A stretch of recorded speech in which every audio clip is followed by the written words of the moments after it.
setuju. Kelelakian yang terusik.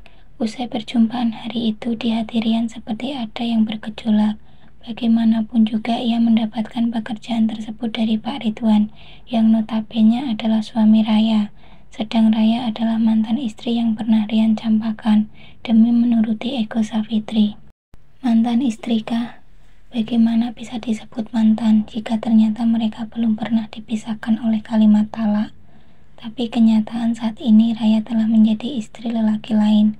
Lelaki kaya raya yang mampu mencukupi kehidupannya. Lelaki kaya yang bahkan telah memberi Rian sebuah tender besar. Tender dengan keuntungan ratusan juta, di mana keuntungannya akan Rian rasakan bersama Safitri. Rian menunduk, ia merasa malu sekali. Ia merasa tidak punya ruang lagi untuk bernafas ketika ia menyadari ia akan menjadi bawahan suami Raya.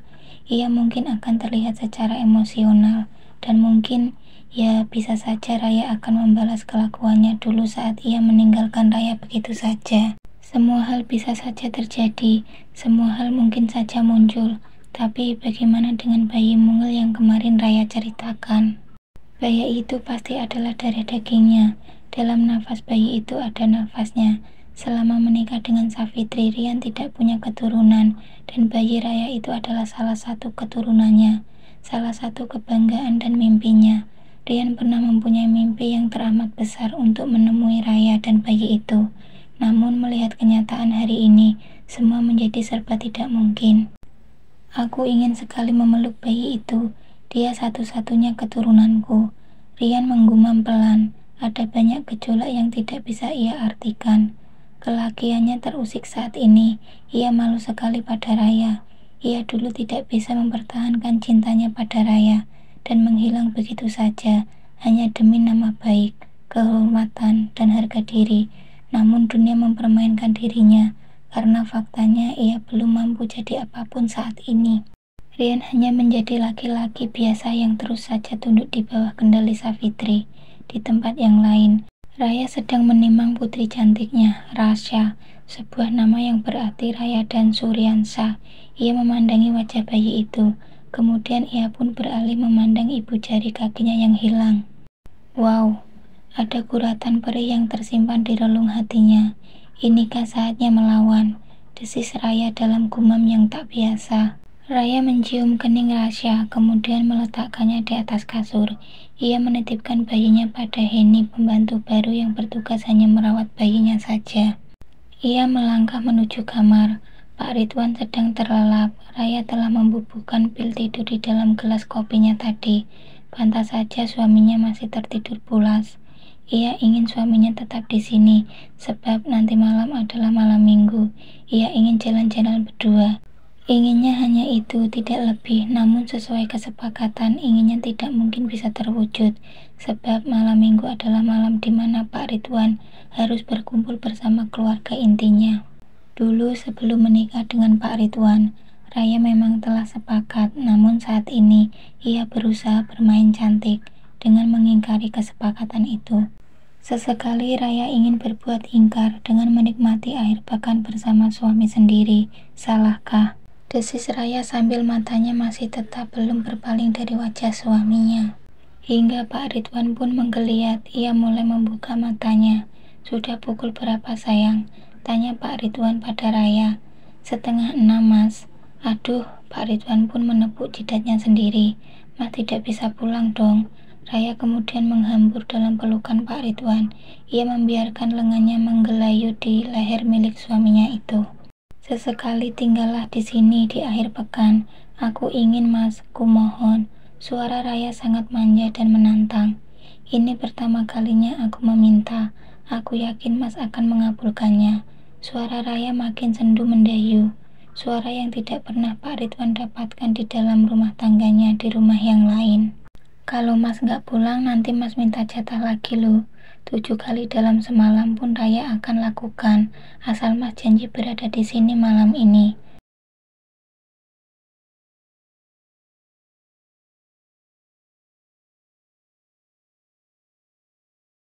Kamu nakal, bisikan Pak Ridwan sambil menggigit telinga Raya. Pak Ridwan pun beralih tempat. Ia menyambar ponselnya hendak menghubungi istrinya yang lain, sembari mencari alasan mengapa ia tidak bisa pulang. Lelaki mana yang tahan diberikan iming-iming cinta dan pelayanan. Sambil menunggu Pak Ridwan menelpon, Raya mempersiapkan dirinya untuk suaminya.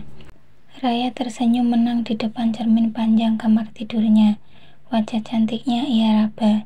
Ia berjanji merawatnya karena wajah cantik adalah modal untuk memikat lawan jenisnya. Aku harus kuat. Permainan ini harus kumenangkan. Aku akan tanyakan nomor Rian pada Pak Ridwan. Aku harus membalas. Desisnya dalam suara yang tak jelas. Ekor matanya mengikuti tingkah suaminya. Dalam hatinya bersorak riang. Kejadian seperti ini akan terulang pekan depan. Jadi Mas siap-siap ya. Raya bicara sendiri, merenung sendiri, tersenyum sendiri, dan Raya menikmati setiap permainan yang ia buat hari ini. Pak Ridwan sedang sibuk dengan ponselnya. Raya memperhatikan tingkah laku lelaki itu. Hatinya bersorak riang. Ia tahu Pak Ridwan pasti sedang menyusun alasan agar istri sahnya tidak marah. Raya terus memperhatikan mencari celah agar ia bisa berakting. Toh Pak Ridwan juga menginginkan dirinya, menginginkan pernikahan ini, lalu untuk apa begitu takut mengambil sikap? Dari perjalanan yang panjang itu baru kali ini Raya ingin ditemani di akhir pekan. Salahkah? Tidak, bisik batin Raya lagi. Sebagai istri ia punya tempat dan hak yang sama dengan istri yang lain. Mengapa ia harus menanggung ingin sendirian? Mestinya Pak Ridwan bijak dong dalam bersikap, tidak boleh berat sebelah. Sebagai lelaki saat itu memutuskan menikah lagi, meskinya ia harus punya formula untuk mengatasi hal-hal seperti ini. Raya masih memandang lelaki itu dari tempatnya. Lucu sekali melihat lelaki sedang bingung, hingga Pak Ridwan mendekati Raya, menyentuh bahunya, menyingkap rambut yang tergerai menutupi leher, kemudian mencumbui leher Raya. Sambil menggigit kecil, Raya melayang. Raya tersenyum. Bila sudah begini, kewajibannya adalah melayani. Sebagai wanita kedua, Raya sadar di mana posisinya dan harus seperti apa ia bersikap. Kecantikan juga adalah modal utama hubungannya dengan Pak Ridwan, sedang hati adalah urusan kesekian. Sebagai wanita kedua, ia tidak bisa menuntut Pak Ridwan untuk meletakkan namanya di hati lelaki itu. Bahkan ketika semua terjadi tanpa hati pun, maka Raya harus siap, tidak boleh protes. Ganti di atas ranjang, Raya dengan semangat melayani lelaki bertubuh tambun itu, lelaki yang kini jadi suaminya. Kamu hebat sayang, bisik Pak Ridwan di telinga Raya. Mas juga hebat. Raya membalas pujian Pak Ridwan. Mereka berpelukan hingga senja hampir tiba. Mas, malam ini Mas tidur di tempat Raya kan?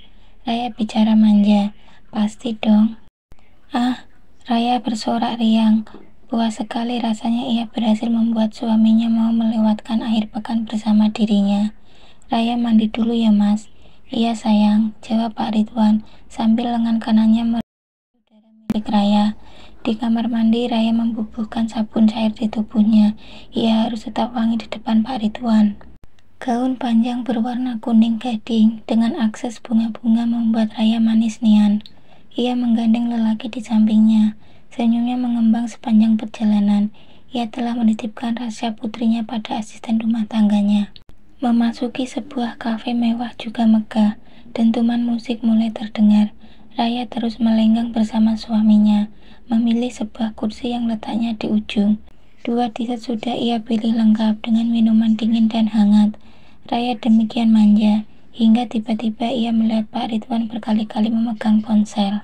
Nampak wajahnya gundah. Raya tahu Pak Ridwan sedang bertengkar dengan istrinya perihal ketidakmunculannya di rumah akhir pekan ini. Nampak sekali Pak Ridwan gusar. Raya menyeruput air jeruk hangat di depannya. Dalam hatinya bergumam, bangga, aku menang. Raya berdiri, Pak Ridwan menatapnya. Ada apa sayang? Tanya Pak Ridwan. Kalau masih sibuk dengan ponselnya, sebaiknya kita pulang. Raya mengancam. Pak Ridwan panik. Ia meraih jemari lentik Raya. Mas minta maaf, duduklah. Mas akan masukkan ponsel ini. Usai berkata demikian, Pak Ridwan pun akhirnya meletakkan ponselnya di saku kemejanya. Raya duduk dengan cemberut. Maafkan Mas ya sayang. Raya masih cemberut, tepatnya pura-pura cemberut. Aku memang tidak pernah penting di dalam hidupan Mas. Tidak sayang, kamu juga penting. Kedua istriku sama pentingnya. Pak Ridwan mencoba menenangkan Raya. Usai berkata begitu, Raya pun merebahkan kepalanya di lengan kanan Pak Ridwan. Lelaki itu membelai lembut rambut Raya yang tergerai indah. Raya tersenyum menang. Jutaan nafas ia simpan untuk melanjutkan aksinya nanti malam. Akhirnya pekan yang indah benar-benar telah jadi miliknya. Ia tidak peduli seperti apa perasaan istrinya Pak Ridwan di rumah yang lain. Yang penting malam ini ia bahagia.